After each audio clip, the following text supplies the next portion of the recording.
हम्म, कि कौनो बगिया के खिलल कली लागलो, तोहके देखी के चंदा शर्मा जाई हो।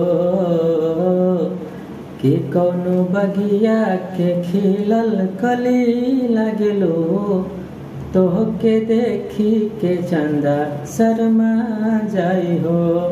रात के निंदिया दिनवा के चैना गइल, कि तोहके देखी के भंवरा लुभा जाई हो। कि कौनो बगिया के खिलल कली लागलो, तोहके देखी के चंदा शर्मा जाई हो।